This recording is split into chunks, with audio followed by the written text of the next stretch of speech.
And it would be a writ of restitution in this particular case. It's not Ma'am, like I said, if you could just handle dealing with a traffic ticket or jaywalking, then worry about restitution. You're trying to do so many things at one time, it's scary. Well, they didn't call it a judgment. This is why I have to be correct in my terminology. They called it a permanent writ of restitution, not a judgment. It was an order and then a permanent writ of restitution. The word judgment was not in it. So what did the writ of restitution say that was being restituted? Let's put it that way. Our property and our home and our land. And who was it restituted to?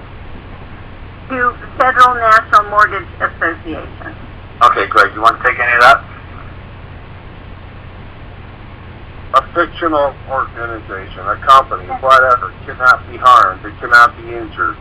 It cannot have restitution. It doesn't exist. It cannot claim harm or damage or injury. It cannot receive restitution. Okay. I understand that, but let's play that game. I'll tell you. Okay. We're trying to get nobody, and if nobody disputes it, but if nobody disputes it, it stands as fact. Let me make this simple one more time, because everybody keeps doing this. You're dragging two different separate jurisdictions in. You're trying to use common law, where it says there's no harm to a corporation, okay? And then you're trying to bring in a contract where you merged with a machine. Now, you could hurt the machine, and the machine could hurt you.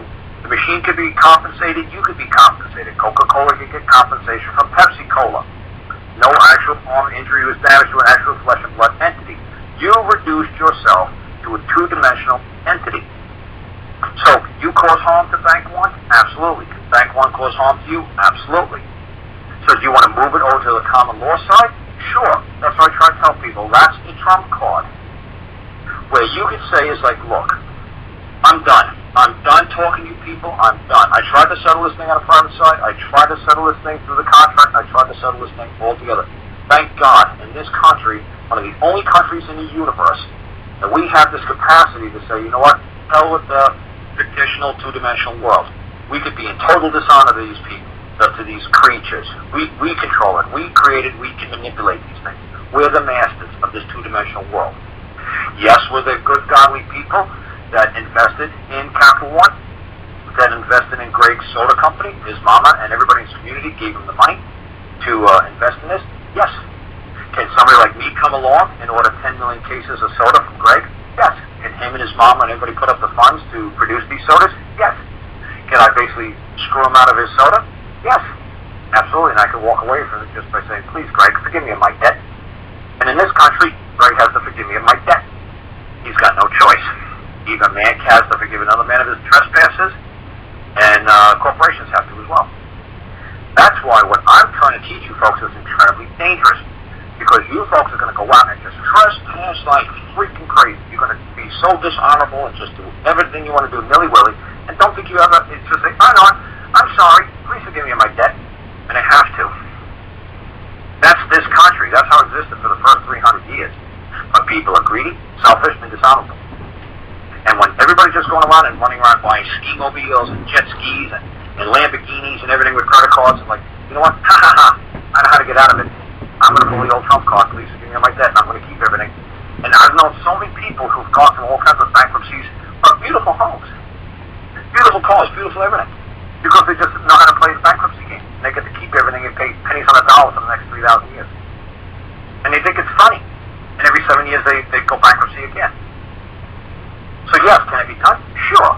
Can somebody like Greg and the other people say, well, in 1933 and Jimmy Carter did this in 1976 and 78? Great. Absolutely, you guys can do it. And just keep running and driving the clock. That's fine. That's just not my style.